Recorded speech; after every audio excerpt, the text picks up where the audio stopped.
धूमधाम से शादी करने के बाद समर्थ और देविका घर आते हैं। घर पर सब उनका स्वागत करते हैं और सौम्या उनकी सुहाग रात का इंतजाम करती है। समर्थ और देविका दोनों अपने रूम में बैठे बातें कर रहे होते हैं। तब देविका कहती है, सुनिए, आप इतना दूर क्यों बैठे हैं? नहीं, कुछ नहीं, बस थोड़ा सा थक गया हूँ। अगर आप कहें तो मैं आपका सर दबा दूं? अब नहीं नहीं, रहने दो, आप भी तो थकी होंगी। देविका आगे बढ़ते हुए कहती है, थक तो गई हूं पर आपकी सेवा करना पहला धर्म है मेरा। देविका झट से समर्थ के पैर पकड़कर दबाने लगती है। ऐसे ही कुछ देर निकल जाती है और समर्थ कहता है, अब रहने दो देविका, तुम भी आराम कर लो, तुम भी थकी थकी लग रही हो। देविका मना करते हुए उठ जाती है और अपने बालों को खोलकर समर्थ का सर दबाने लगती है और कहती है, मेरी थकावट तो आप ही दूर कर दोगे ना?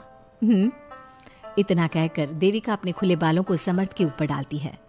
समर्थ देविका के जाल में सम्मोहित होने ही वाला होता है कि अचानक से दरवाजे पर किसी की दस्तक होती है।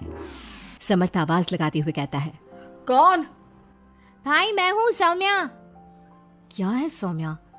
क्या बात है देविका, कैसा लग रहा है मेरी भाभी बनकर? कुछ बात आगे बढ़ी या नहीं? बात आगे बढ़ती कैसे? तू जो आ गई कबाब में हड्डी। अच्छा जल्दी बता, किस लिए आई थी? सौम्या ठिठोली करते हुए कहती है, क्या बात है देविका, बहुत जल्दी हो रही है। वैसे मैं तो दूध का गिलास देने आई थी। आखिर मेरी सहेली की सुहाग रात में कोई कमी नहीं होनी चाहिए। देविका दूध का ग्लास लेते हुए जल्दी से दरवाजा बंद कर लेती है और पीछे मुड़कर देखती है तो समर्थ तो सो चुका था।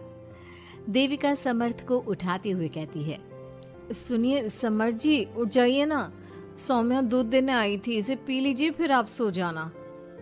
समर्थ नींद में उठता है और दूध पीकर फिर से सो जाता है। देविका उसके बगल में बैठी कहती है, सुनिए समर्थ जी, आज हमारी पहली रात है और आप सो रहे हो।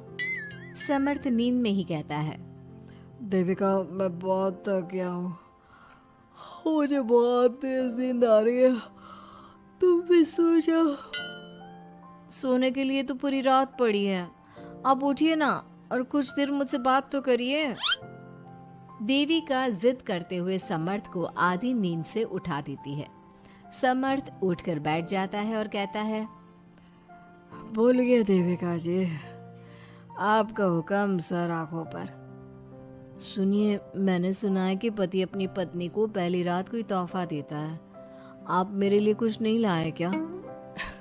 वो मैं कैसे भूल सकता हूँ, लाया हूँ पर वो दूसरे रूम में रखा है। तो दिखाइए ना क्या लाए हैं। अरे अभी तो कहा कि तुम्हारा गिफ्ट दूसरे रूम में है, तो जाकर लेकर आइए ना। अगर अभी गया तो घर के सब लोग जाग जाएंगे और 10 तरह के सवाल जवाब करेंगे। मैं सुबह दिखाता हूँ ना। समर्थ इतना कहकर लेट जाता है और लेटे लेटे देविका से कहता है, अच्छा सुनो देविका, मुझे बहुत नींद आ रही है, मैं सो रहा हूँ, तुम भी सो जाओ। देविका समर्थ की बात सुनकर कहती है, आपको तो हमारी पहली रात की कुछ पड़ी ही नहीं है। इतना कहकर देविका भी उसके करीब आकर लेट जाती है और सो जाती है।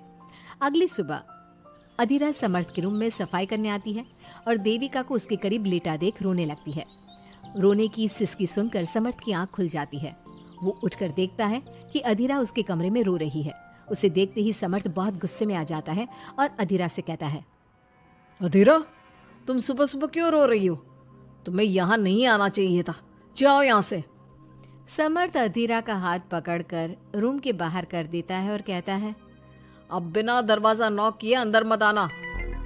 इतने में देविका भी आ जाती है और समर्थ को भड़काते हुए कहती है, हाँ समर्थ जी, ये रो रो कर हमारे घर में अपशगुन कर रही है, और अब ये देखो कैसे मगरमच्छ के आंसू दिखा रही है।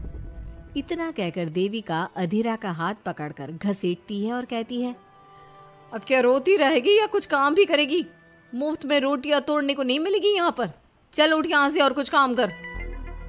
अधीरा वहां से उठकर रोते रोते चली जाती है और जाकर रसोई में सबके लिए चाय बनाती है और चाय जाकर पहले अपनी सास को देती है। चाय पीते ही मंजू अधीरा को गुस्से से कहने लगती है, लगता है मुझे मारने की साजिश कर ली है। अरे अभी तक तूने ढंग की चाय बनाना नहीं सीखा। इतनी मीठी चाय बनाई है कि कहीं मैं शुगर की बीमारी से मर ही ना जाऊं। अरे जा जाकर तू मर कहीं। अधीरा मंजू की बात सुनकर दुखी होती है। इतने में सौम्या वहां आ जाती है और कहती है, ये लो, महारानी अभी यहीं बैठी है और मैं पूरे घर में देख आई। अरे ओ महारानी, यहाँ बैठकर किसका मातम मना रही हो? उठ यहाँ से और जाकर हमारे कपड़े धो, बहुत कपड़े पड़े हैं धोने को। अधीरा वहां से कपड़े धोने चली जाती है और बैठे बैठे खुद को कोसने लगती है। हे भगवान, मुझे उठा ले तो अच्छा है, मैं थक गई हूँ इस जिंदगी से। ऐसे ही कुछ दिन निकल जाते हैं।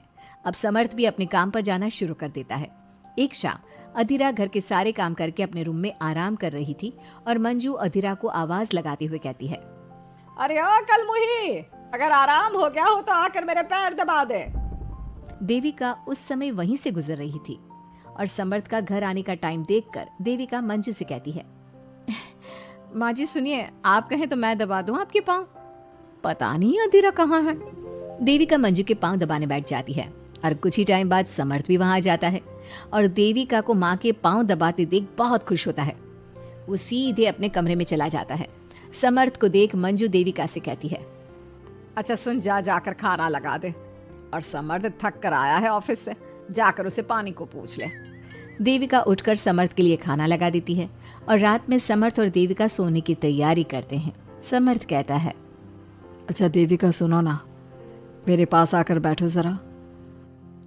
अरे पापा, मैं बहुत थक गई हूँ, मुझे नींद आ रही है। अरे आओ तो सही, आज तुम्हें माँ के पाँव दबाते देखकर बहुत अच्छा लगा।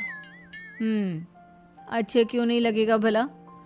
पूरा दिन घर के काम किए हैं और शाम को माँ की सेवा, पर मेरा तो कोई हाथ बांटने वाला भी नहीं है घर में। क्यों? अधीरा और घर के बाकी लोग कहाँ जाते हैं?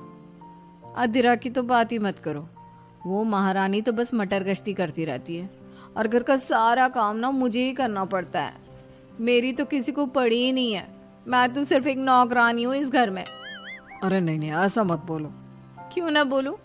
आपने मुझे वादा किया था ना कि आप मुझे रविवार को फिल्म दिखाने ले जाओगे और कपड़े भी दिलवाओगे, पर आपने तो एक भी वादा पूरा नहीं किया।